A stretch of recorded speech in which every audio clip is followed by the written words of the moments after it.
네, 안녕하세요. 지난주에 마이크로소프트가 시가총액 3조 1250억 달러로 이제 주를 마감을 했습니다. 그러면서 역대 최고치를 기록을 했죠. 이거는 애플이 세웠었던 3조 1900억 달러의 이전 기록을 넘어서는 수치라고 하는데요. 특히 마이크로소프트가 이제 시가총액 3조 1000억 달러 이상으로 마감한 이 최초의 미국 기업이 되었다. 이런 점이 이제 눈에 띄고 있죠. 마이크로소프트 주가가 이제 420달러로 마감을 하면서 굉장히 사상 최고가를 기록을 했고, 그리고 애플을 뛰어넘는 세계에서 가장 가치 있는 미국 기업이 됐는데요. 사실 지난 12개월 동안 인공지능 소프트웨어에 대한 큰 관심 덕분에 주가가 60%나 급등을 했습니다. 이런 성장이 이 마이크로소프트가 발표한 예상을 뛰어넘는 분기 매출과 수익, 그리고 회사의 AI 분야에서의 성과가 이제 크게를 기여했다라는 이제 평인데요.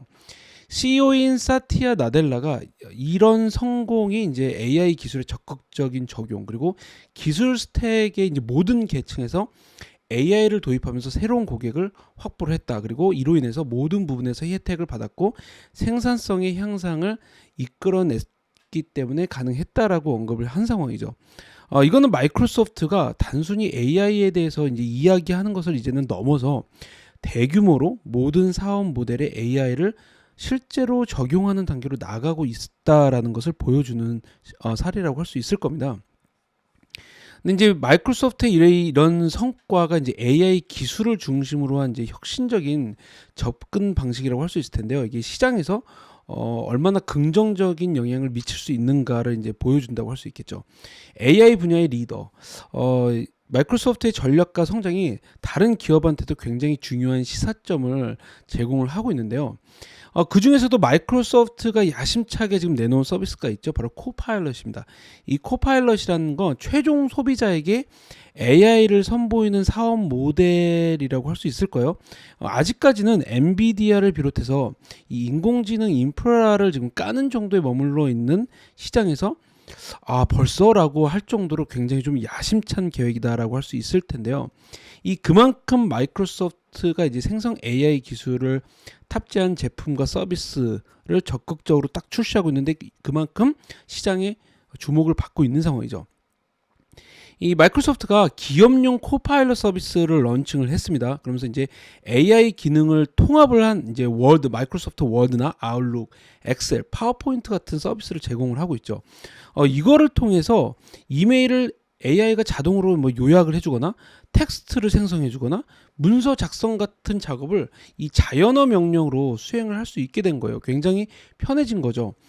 그런데 이 월스트리트저널 보도에 따르면요, 이 서비스를 직접 사용해본 이 기업 소비자들 사이에서 심상치 않은 의견이 나오고 있다고 합니다. 한마디로 기대에 못 미친다라는 의견이 나오고 있다는데요. 예를 들어서 이제 주니퍼 네트워크스, 그러니까 하드웨어 컴퍼니죠. 네트워크 하드웨어 컴퍼니인데 이 주니퍼 네트워크스의 새로 만들 CIO가 이 회사 전체 사용자를 위해서 코파일럿을 지금 사용자당 $30를 지출을 해야 되는데 여기에 대해서 이걸 진짜 해야 되느냐 말아야 되느냐 지금 확신하지 못하고 있다고 얘기를 했어요. 이 마이크로소프트가 지금 소프트웨어 초기 테스터를 대상으로 설문조사를 했는데 77%나 이제 이 코파일럿이 작업 시간을 절약을 해준다고 답했을 정도로 설문조사는 긍정적이다라고 얘기를 했다고 합니다. 특히 이제 회의 요약 기능이나 이제 시간 절약에 굉장히 이런 것들이 크게 기여를 했다고 하는데요. 그럼에도 불구하고 문제가 몇 가지 있다, 심각하게 있다, 그리고 개선이 아직까지 안 됐다고 합니다. 예를 들어서 회의에 참석하지 않은 사람들의 이름이 아직 언급이 되거나 논의되지도 않은 주제들이 이 안건에 포함됐다라는 거죠. 특히 이제 엑셀처럼 숫자를 다루는 프로그램에서 이제 문제가 굉장히 두드러진다고 하는데요.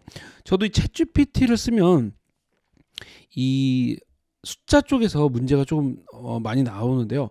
마이크로소프트의 업무용 이 애플리케이션 부사장이죠. 이 자레드 스파타로는요, 엑셀이 아직 프리뷰 단계라고 얘기를 했어요. 그래서 다른 프로그램에 비해서 이 유용성이 좀 떨어진다라고도 사실 언급을 하면서 시인을 했죠.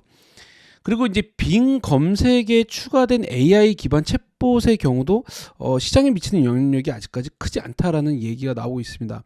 이 AI 챗봇을 이제 도입을 이미 도입한 지 1년이나 됐는데, 그럼에도 불구하고 이 빙의 시장 점유율이 여전히 1% 미만이라는 겁니다. 이 구글의 절대적인 시장 지배력, 영향력 앞에서 여전히 거의 영향력을 끼치지 못하고 있다.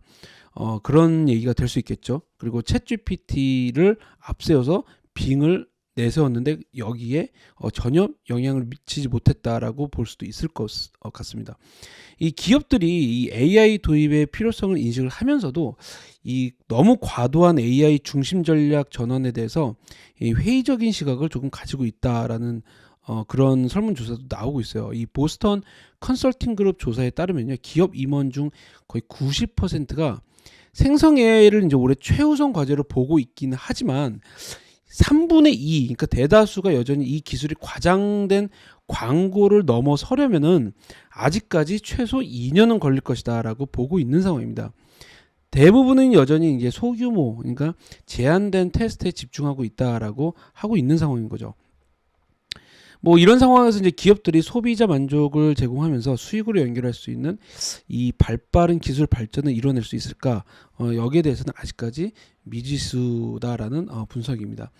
AI 기술이 이제 워낙에 혁신적인 기술이긴 하지만 너무 급진적인 도입이 과연 소비자들이 이거를 받아들일 수 있을까? 아니면은 기술이 그만큼 이거를 해낼 수 있을까에 대한 도전과 또 반대로 기회가 지금 동시에 이제 있는 상황인데요.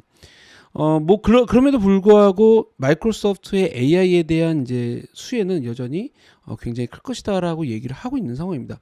아마존 웹 서비스가 이제 클라우드 분야에서 여전히 선두를 달리고 있는 상황인데요. 이 마이크로소프트가 굉장히 빠르게 추격을 하고 있죠. 물론 이 AI 덕분입니다. 마이크로소프트가 이 애저 클라우드 인프라 매출 수치를 구체적으로 공개하진 않아요. 그런데 이 월가 분석에 따르면 5년 전만 해도 AWS의 거의 절반 규모였던 게 이제는 아마존의 4분의 3 규모에 이르렀다라고 추정을 하고 있는 상황입니다. 그만큼 굉장히 빠른 속도로 성장할 수 있는데, 물론 이 주요 원인 중 하나가 바로 인공지능입니다. 에이미 후드, 이제 마이크로소프트의 재무 책임자죠. 1월 30일 발표한 실적 보고에서 이 애저하고 이제 기타 클라우드 서비스 부분의 매출 성장에서 AI가 가장 큰 기여를 했다고 이미 밝힌 바 있습니다. 실제로 최근 분기 동안 애저의 매출 성장률이 30%나 됐는데 이 중 6%포인트가 AI에서 비롯된 성장이라고 해요. 비교적 지금 AWS, 이제 아마존의 AWS의 같은 기간 성장률이 13%라는 점에서 굉장히 빠른 속도로 성장을 하고 있다라고 볼 수 있겠죠. 이런 데이터를 보시면은 이제 클라우드 서비스 분야에서 마이크로소프트가 얼마나 빠르게 AWS 혹은 클라우드 전반적인 시장에서 빠르게 자리를 잡아가고 있는지, 그리고 AI라는 기술이 이런 성장에 어떤 역할을 하고 있는지 잘 보여주고 있는 상황이라고 할 수 있습니다.